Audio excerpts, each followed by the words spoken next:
আমরা সবাই ঐক্যমত ছিলাম, বাংলাদেশ আওয়ামী লীগের বিচার হবে, খুনি হাসিনার বিচার হবে।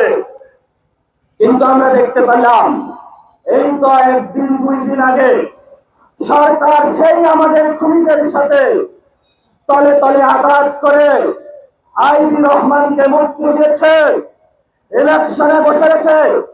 তুমি আমাকে ভোট দাও। আওয়ামী লীগ বলেছে তুমি আমাকে কি দিবা? যা পারো সব দিয়ে দিব, যেভাবে হলো মোদি তোমাকে দিয়েছিল। বলছে তুমি আনবা কই থেকে? বললো তুমি যে দাদার বাড়ি থেকে এনেছ, আমিও মোদি দাদার বাড়ি থেকে এনে তোমাকে দিব, ভয় নাই। তো বর্তমান পরিস্থিতিতে অনেকে বলে যে বিএনপি নাকি ফাঁদে পড়েছে, অনেকে কামের ফাঁদে পড়ে। বিএনপি হলো আওয়ামী লীগের ফাঁদে পড়েছে। এই আওয়ামী লীগের ফাঁদে পড়ে বাংলাদেশে জিয়াউর রহমান শহীদ হয়েছে, খালেদা জিয়া মৃত্যুর মুখে পতিত হয়েছে।